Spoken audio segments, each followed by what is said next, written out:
Sguardo e compassione. Maria ai piedi della croce. Stavano presso la croce di Gesù sua madre, la sorella di sua madre, Maria madre di Cleopa e Maria di Magdala.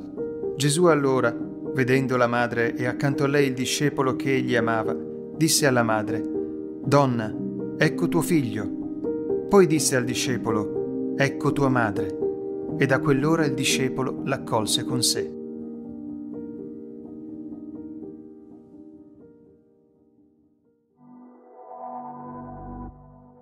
La compassione spinge a non guardare con indifferenza le sofferenze altrui, ma a vivere insieme qualsiasi sentimento.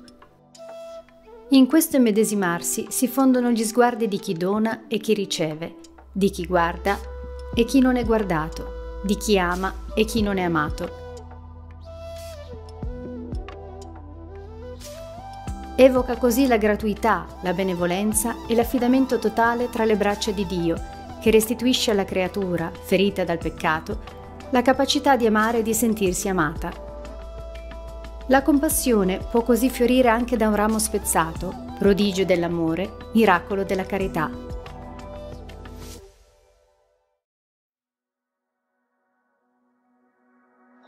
À chaque fois que j'entends parler de la croix, c'est un moment où je m'incline, où je vois l'immense amour du Seigneur qui a accepté de mourir pour nous.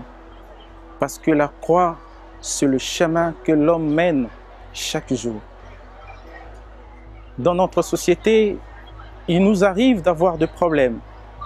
Il nous arrive d'avoir des difficultés. Et ces difficultés peuvent être légion.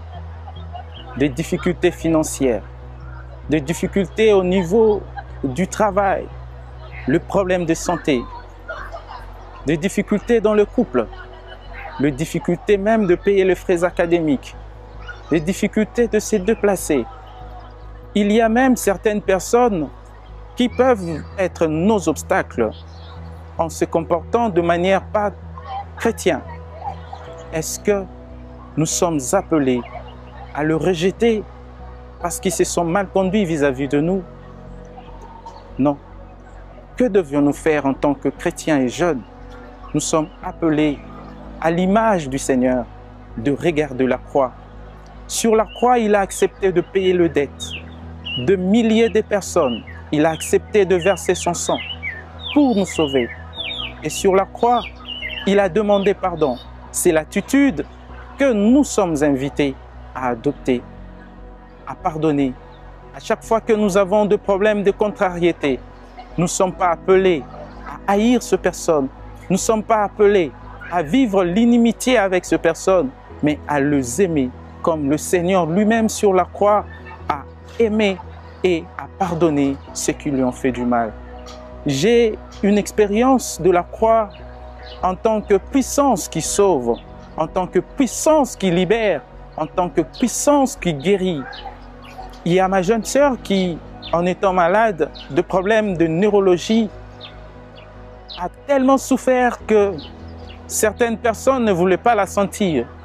Comme dans la plupart des familles, il y a des personnes, quand vous avez un cas pareil, vous le rejetez. Parce que pour vous, vous trouvez que c'est une question de spiritualité. Il y a une mainmise de l'ennemi dans la famille. Nous avons accepté, parce que c'était des situations complexes que nous n'avons jamais connues, des situations très dramatiques.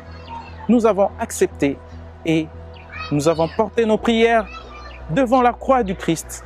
Et actuellement, notre jeune sœur est guérie totalement et complètement et elle a repris même la route de l'école. Voilà ce que je pouvais dire sur la croix, parce que en tant que chrétien catholique, la croix, c'est le symbole de ma foi.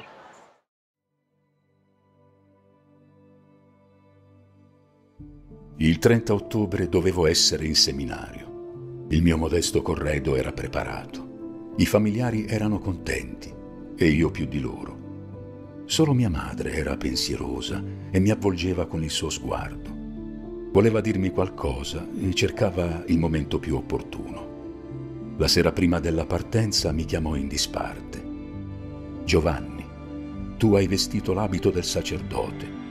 Io provo tutta la consolazione che una madre può provare per la buona riuscita di un figlio. Ricordati però che non è l'abito che fa onore, ma la virtù. Se un giorno avrai dubbi sulla tua vocazione, per carità, non disonorarlo, posalo subito. Preferisco avere come figlio un povero contadino che un prete trascurato nei suoi doveri. Quando sei nato ti ho consacrato alla Madonna. Quando hai cominciato gli studi ti ho raccomandato di volerla sempre bene. Ora ti raccomando di essere tutto suo, Giovanni. Ama quei compagni che vogliono bene alla Madonna e se diventerai sacerdote diffondi attorno a te l'amore per lei. Mia madre era commossa e io, piangendo, le risposi: Madre, le tue parole non le dimenticherò mai. Le porterò con me come un tesoro per tutta la vita.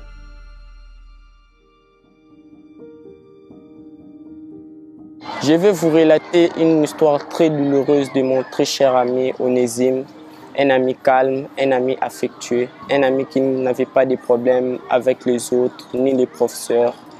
Pendant cette période de confinement, nous étions à la maison et on était en train de se poser des questions. Est-ce que nous allons reprendre les études? Est-ce que nous pourrions présenter notre examen d'État, l'équivalent du... Et soudain, un jour, une nouvelle vient et nous entendons que Onésime venait de perdre sa maman. Et alors, on était très triste. Lui aussi était triste. Et alors, on s'est mis à sa place et on s'est mis à se poser des questions. Est-ce qu'il aura le courage de reprendre les études? Il aura le courage de présenter son examen? Est-ce que son père aura le courage encore de payer les frais pour continuer ses études?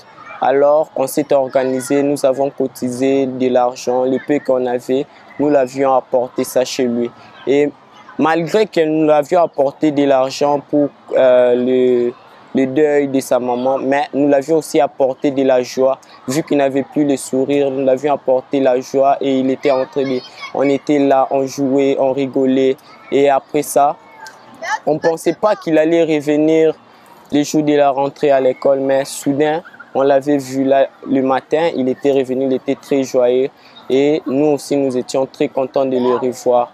Et je voulais vous dire que même si nous avons perdu des proches, il ne faut jamais se décourager. La vie continue. Les autres sont là pour nous aider, pour nous assister. Ils sont là pour nous donner la joie, même si on perd des proches qui nous donnent de la joie, mais eux aussi sont là pour nous donner de la joie, les sourires aux lèvres. Merci.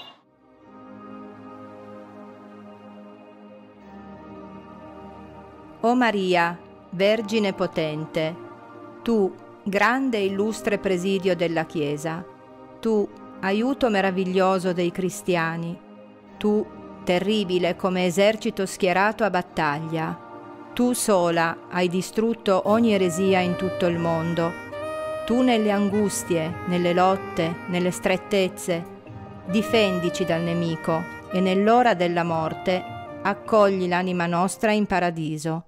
Amen.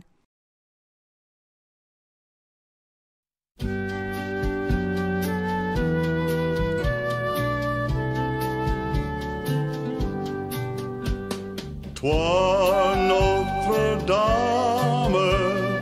nous te chantons. Toi, notre mère, nous te prions.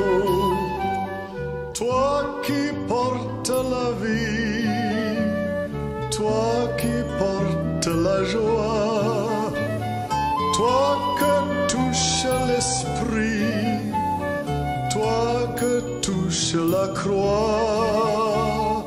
Toi, Notre-Dame, nous te chantons. Toi, notre mère, nous te prions. Toi qui donnes l'espoir, toi qui gardes la foi, toi qui passes la mort toi debout dans la joie.